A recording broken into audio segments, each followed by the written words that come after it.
see each other is on orbit.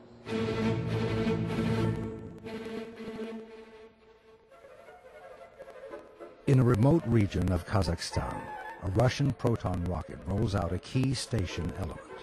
Named Zvezda, this is the first living quarters for the station. Once launched, it will automatically dock with two other station components already in orbit. Zvezda allows crews to stay and live on board permanently for the first time.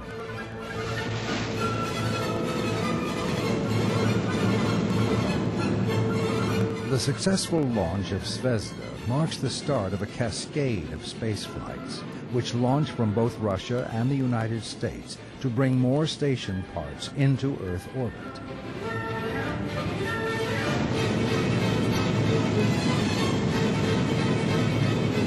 For the last 2 years, missions to the station average about one per month.